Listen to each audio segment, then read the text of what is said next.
Well, good morning, ladies and gentlemen. My name is Vince Thompson and I'm the president of the Mercedes-Benz Club New South Wales. And I have with me an old friend of the club, Spencer Martin. Good morning, Spencer. How are you? Yeah, good morning, Vince. Now, Spencer is a racing legend from way back.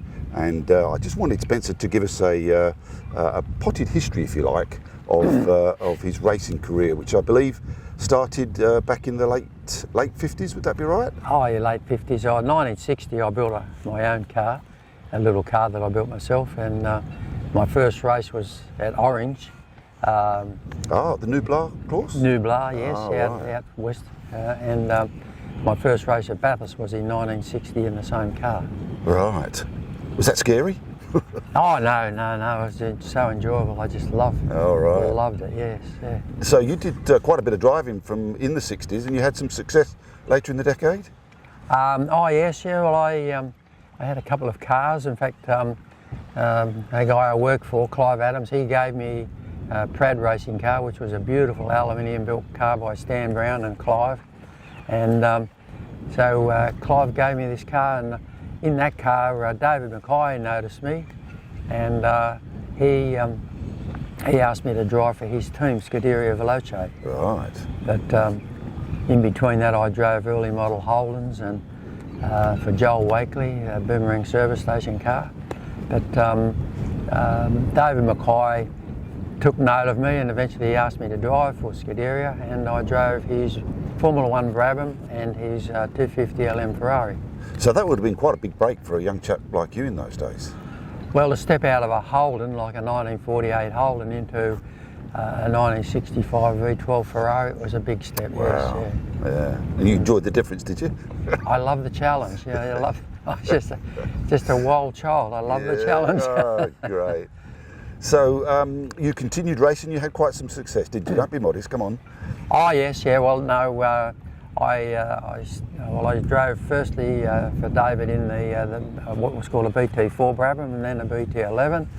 I ran in a couple of Tasman series there, and then I left David and went to drive for Bob Jane. I drove for Bob in 1966 and 1967, and I was the Australian champion driving his Brabham. Wow. So, and can you name some of the people that were in those races, the winning races championship races that you raced in? There was some pretty... in the Tasman series, yes, there were international guys. They used to come over because they loved coming over here for the summer season. Right. Because get out of the European winter. And, there was Jimmy Clark. Clarkie was fantastic. There was Jackie Stewart, right. Denny Holm, Bruce McLaren, Jack Brabham. Oh, they were all those boys, you know. Wow. Yeah. Quite a mega field at the time, wasn't it? Oh yeah, I mean some of the races we had 4 or 5 either world champions or ex-world champions in it, so the pace was pretty hot. Yeah, okay. And what did you do after that in the late 60s and on into the 70s? Oh well, I retired from serious racing in the end of 1967 after I'd won the championship, and I didn't have a dollar in my pocket, so I went and tried to make a few dollars, and I was getting married in '68, and but moving on in the 80s, I started to drive historic cars. Oh, right. And I drove a lot of cars all around the world, England, France, Germany, Monaco, and Laguna Seca, all those places. I had a fantastic time. Yeah. Fabulous. Fabulous. Well, that sounds like a fantastic career. I mean, you could almost write a book out of all that lot, couldn't you? As a matter of fact, I've got the bones of the book right here, Vince. You do? Yeah. Fabulous. Why don't you show us what you've got then? Oh, well, whoops. So we got, sorry about the wind, but the introduction was done by Jackie Stewart. Oh, excellent. And Jackie's a good friend of mine. I don't see much of him because he lives in Switzerland. All right. But that's the little car that I built myself. That was a 1960 build, and then moving on we had, whoops, this is all getting out of hand a bit. So this is a Holden Monaro that I drove down in Melbourne for the Holden dealer team, and we had obviously a big crash in that, They were testing out the fire extinguishers on this one, weren't they? Oh well, no, we had total brake failure in it, and so there's the fire. I'm in there somewhere. All right. But anyway, I was not hurt at all.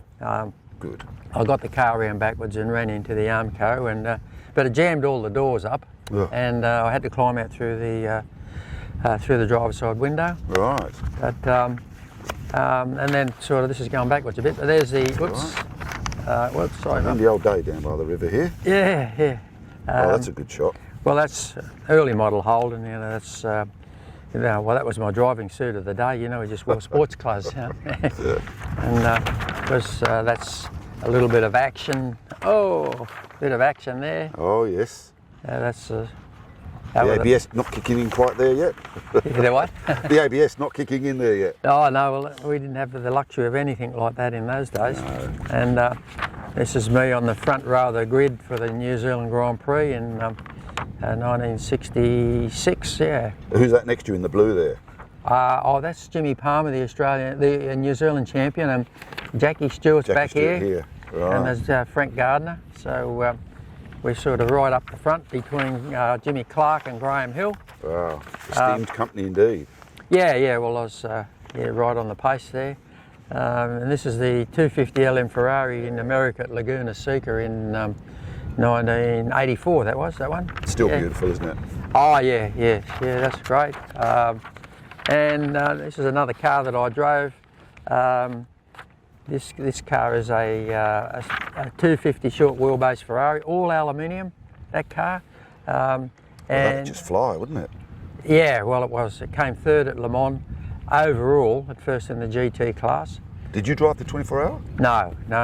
I was busy trying to make money at that stage.